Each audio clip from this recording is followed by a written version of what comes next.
Shalom, selamat pagi Bapak Ibu yang terkasih. Puji Tuhan, kita bertemu kembali dalam renungan Gereja POU Kemang Pratama. Mari kita bersatu dalam doa. Hati kami limpah dengan ucapan syukur ya Tuhan atas setiap pertolongan Tuhan dalam kehidupan kami, sehingga kami ada sebagaimana kami ada di pagi hari ini.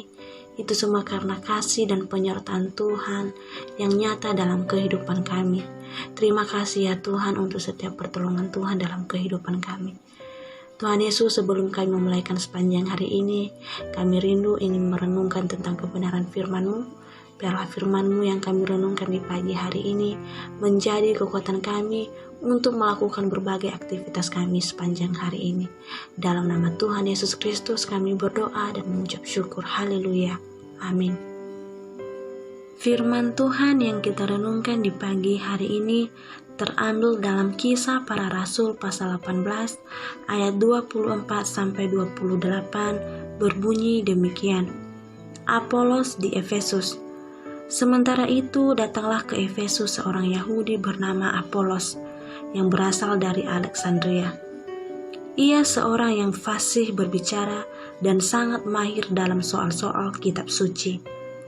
Ia telah menerima pengajaran dalam jalan Tuhan. Dengan bersemangat, ia berbicara dan dengan teliti ia mengajar tentang Yesus. Tetapi ia hanya mengetahui baptisan Yohanes. Ia mulai mengajar dengan berani di rumah ibadat. Tetapi setelah Priskila dan Aquila mendengarnya, mereka membawa dia ke rumah mereka dan dengan teliti menjelaskan kepadanya jalan Allah. Karena Apolos ingin menyeberang ke Akhaya, saudara-saudara di Efesus mengirim surat kepada murid-murid di situ supaya mereka menyambut dia. Setibanya di Akhaya, maka ia oleh kasih karunia Allah menjadi seorang yang sangat berguna bagi orang-orang yang percaya. Sebab dengan tak jemu-jemunya ia membantah orang-orang Yahudi di muka umum dan membuktikan dari kitab suci bahwa Yesus adalah Mesias. Sejauh demikian pembacaan firman Tuhan. Tema renungan kita pada pagi hari ini adalah bukan hanya orang pintar. Bapak Ibu yang terkasih, betapa indah cara Tuhan memakai orang-orang untuk melayani Dia. Dia tidak pernah memakai seseorang untuk menjadi raksasa rohani. Selalu saja ada orang lain yang dapat saling melengkapi dalam pekabaran Injil. Apolos adalah seorang Yahudi dari Alexandria, kota yang pernah dikenal sebagai kota budaya dan pengetahuan. Kota itu terkenal karena pernah memiliki perpustakaan terbesar di dunia. Tidak aneh bila Apolos adalah orang yang terpelajar, pintar, dan sangat menguasai kitab suci. Ia juga seorang komunikator ulung. Lebih dari itu, ia giat melayani Tuhan. Walau demikian, Lukas membuat catatan bahwa ia hanya mengetahui baptisan Yohanes. Mungkin Apolos hanya mengetahui nubuat perjanjian lama tentang Mesias, lalu ia mendengar tentang pelayanan Yohanes sehingga tahu bahwa Mesias akan segera datang. Namun ia belum mendengar bahwa semua itu telah digenapi di dalam Yesus. Priskila dan Aquila adalah sahabat Paulus yang menemani dia ke Efesus. Mereka kemudian tinggal di situ meski Paulus pergi ke Galatia. Mereka mendengar pengajaran Apolos yang belum lengkap, namun mereka tak mau mempermalukan dia di depan umum. Mereka mengajak dia ke rumah mereka untuk diberi penjelasan mengenai Kristus. Kita bisa katakan bahwa Apolos adalah orang yang rendah hati.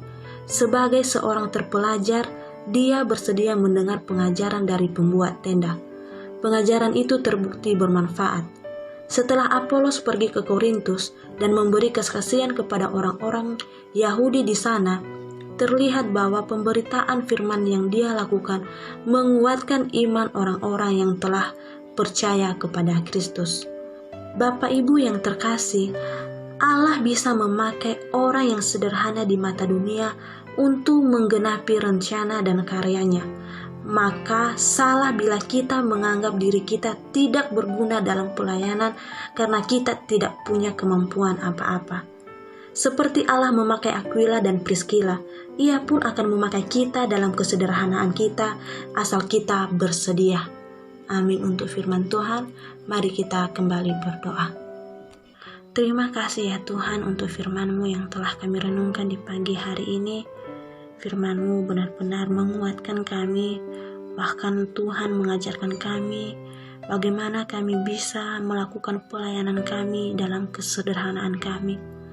Terus lengkapi kami ya Tuhan untuk melakukan tugas pelayanan kami di hadapan Tuhan. Biarlah setiap pelayanan kami berkenan di hadapan Tuhan.